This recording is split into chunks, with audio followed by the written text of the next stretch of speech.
klub gagal memenuhi satu saja poin dari kriteria A, paling sering masalah tunggakan gaji atau finansial, atau lisensi pelatih yang tidak sesuai. Membuktikan tidak adanya tunggakan gaji kepada pemain, pelatih, atau staf.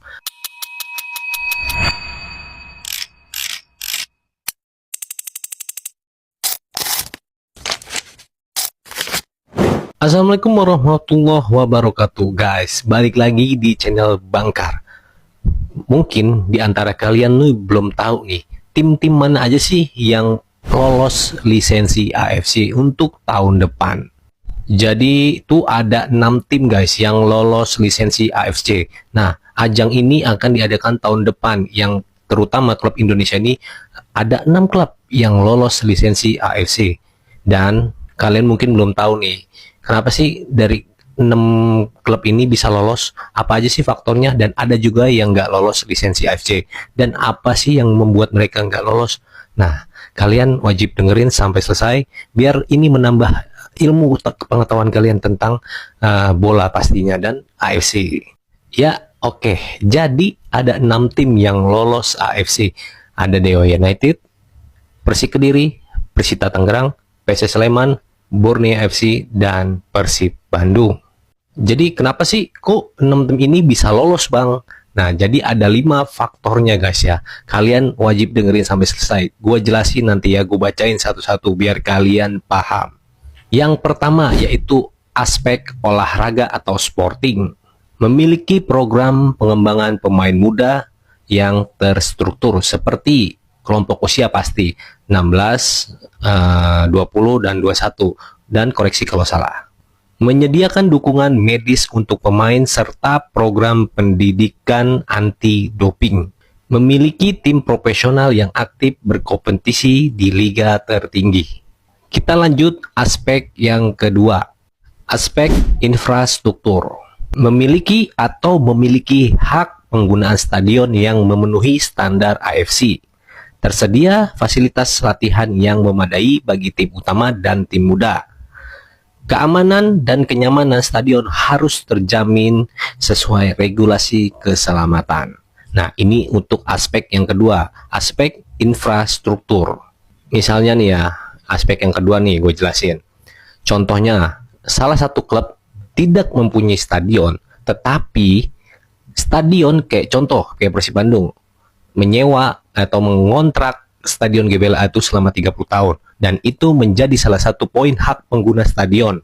Itu yang poin pertama. Oke, ini masih di poin infrastruktur. Kita ambil poin yang keduanya dari infrastruktur.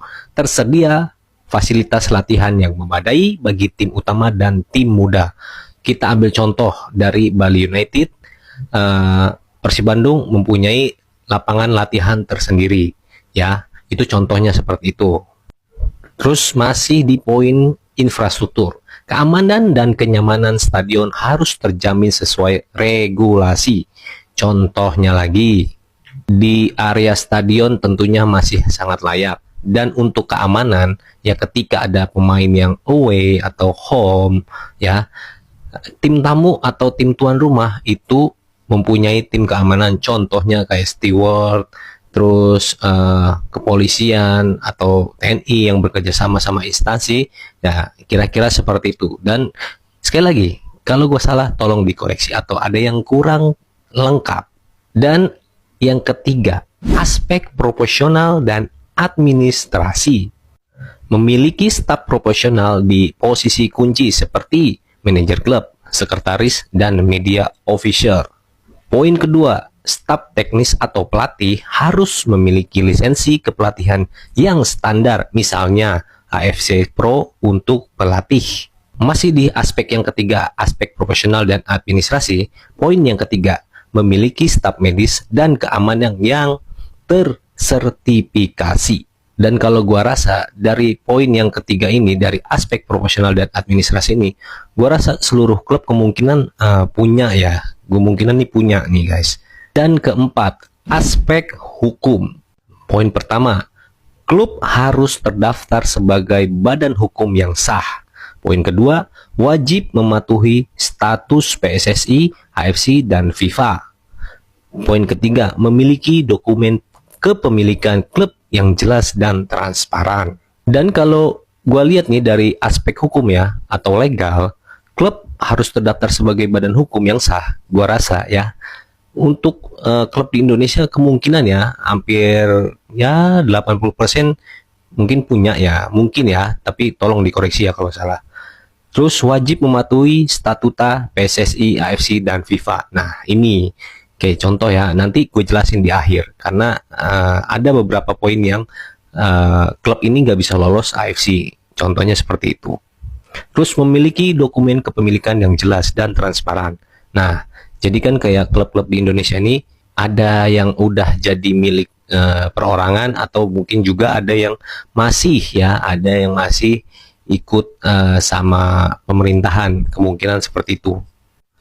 Dan poin kelima dari aspek keuangan atau finance. Poin pertama dari aspek keuangan, 1. Laporan keuangan tahunan harus diaudit oleh auditor eksternal. Jadi poin kedua dari aspek keuangan membuktikan tidak adanya tunggakan gaji kepada pemain, pelatih, atau staf. Poin ketiga dari aspek keuangan menunjukkan kelangsungan bisnis yang sehat agar mampu menyelesaikan satu musim kompetisi.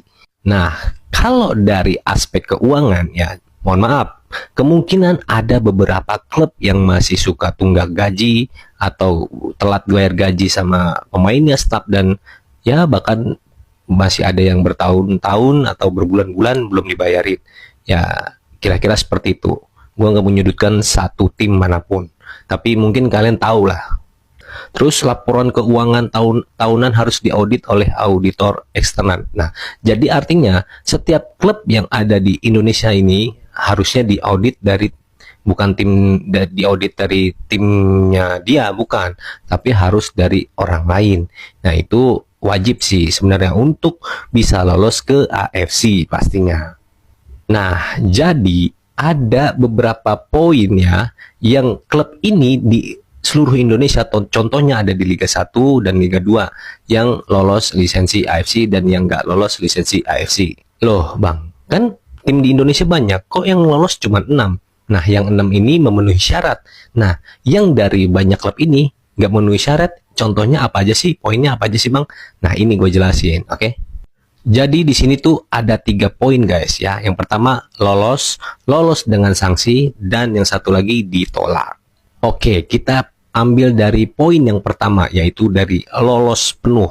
Nah, status ini diberikan izin jika klub memenuhi seluruh kriteria utama tanpa celah sedikit pun. Poin yang pertama, kriteria A, wajib semua poin dalam aspek olahraga, infrastruktur, personel, legal, dan finansial terpenuhi 100%. Dan poin kedua, kriteria B, poin-poin pendukung juga terpenuhi dengan baik. Dan poin ketiganya, konsekuensi klub berhak mewakili negara di kompetisi antar klub Asia seperti AFC Champions League atau ASI Champions League 2 jika secara prestasi di liga domestik mereka lolos. Jadi di antara 6 tim ini ya, mereka masuk golongan lolos penuh atau di poin pertama ya. Seperti kriteria A, kriteria B, dan konsekuensinya inti lu. Nah, tapi konsekuensi ini contoh ya guys. Nanti ini ada lagi penjelasannya di akhir. Pokoknya tungguin aja, ntar gue jelasin sampai selesai. Nah, sekarang kita masuk kriteria yang kedua, yaitu lolos dengan sanksi. Status ini adalah bentuk toleransi bagi klub yang secara umum layak namun memiliki kekurangan kecil.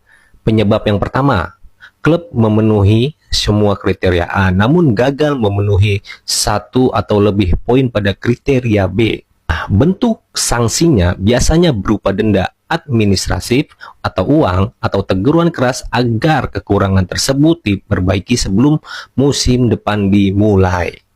Konsekuensinya, klub tetap diizinkan bermain di kompetisi Asia, namun mereka harus membayar denda atau memenuhi syarat tambahan yang diminta AFC atau PSSI dalam jangka waktu tertentu.